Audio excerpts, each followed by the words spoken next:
যেই নারী স্বামীর থেকেও বেশি বুঝবে, স্বামীকে অমান্য করবে, স্বামীর থেকে বেশি নিজেকে বুদ্ধিমতী মনে করবে, ওই নারীর জন্য জান্নাতের কোনো জায়গা নাই।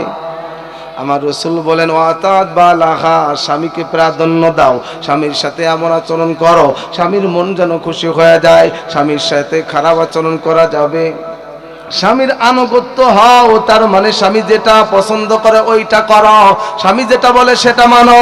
কিন্তু আমার দেশের অনেক মা বোনেরা আছেন, স্বামীর থেকে নিজেকে বেশি জ্ঞানী মনে করে, স্বামীর উপরে মাতবরি করে, স্বামীর বাধ্য হওয়ার চেষ্টা না করে স্বামীকে নিজের বাধ্য বানানোর চেষ্টা করে।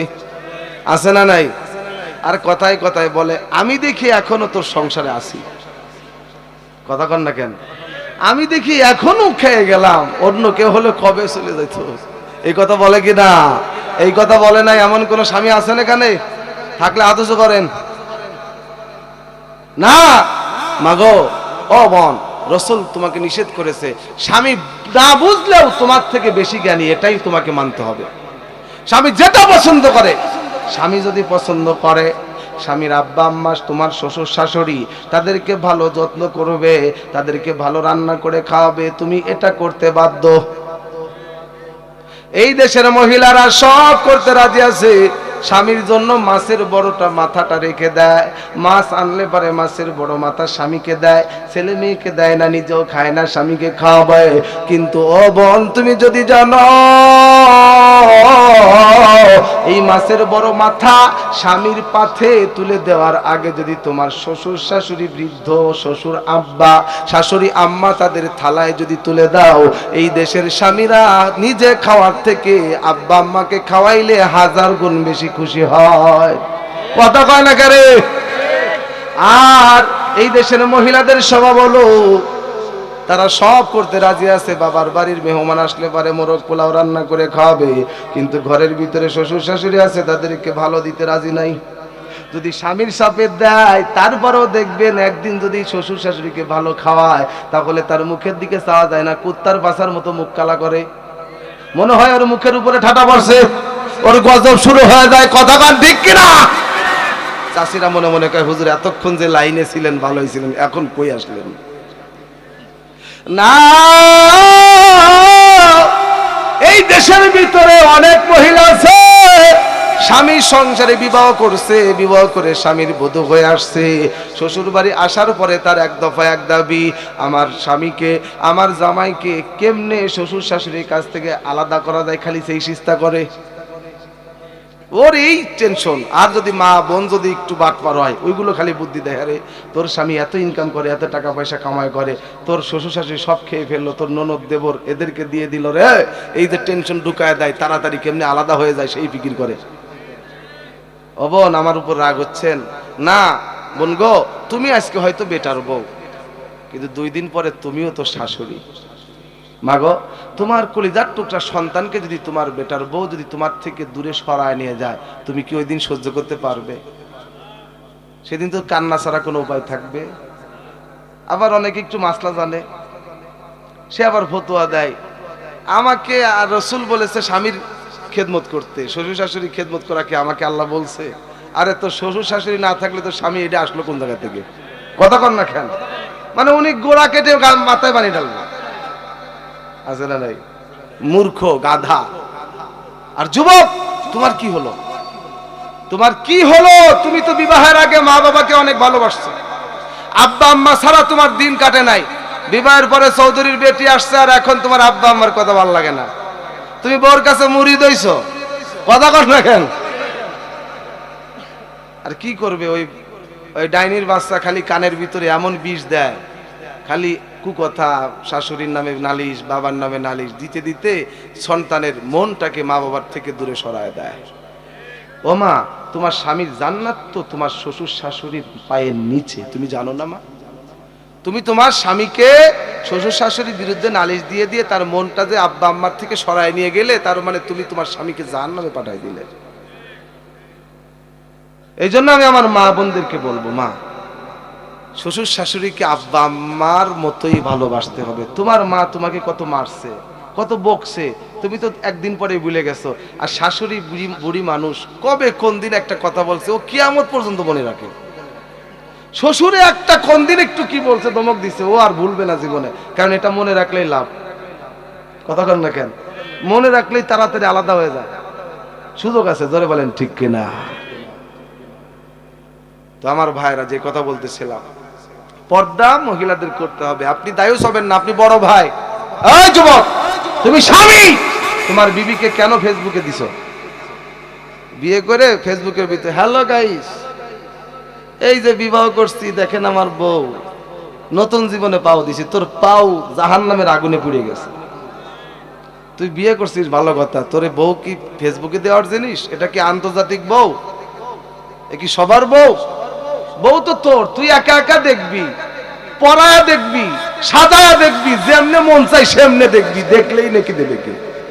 কথা কয় না কেরে? দেখলেই নাকি দেয় কে? স্বামী স্ত্রী যত ভালোবাসা করবে, যত মহব্বত করবে, যত প্রেম করবে, তাদের জীবনে তত গুনাহ মাফ হবে। সুবহানাল্লাহ জোরে কোন। তুমি ফেসবুকে দিছো, এখন ফেসবুকে যদি আরেক যুবকের যদি পছন্দ হয়ে যায় কি করবি? আবার অনেক কপাল বুড়া যুবক আছে, বিবি যদি একটু পর্দা করতে চায়, বন্ধুর সামনে যাইতে চায় না, বন্ধুর সামনে কেন নাস্তা দিল না, চা দিল না, এই জন্য মুখ ফুলায় রাগ করে। কপাল বুড়া আছে না নাই?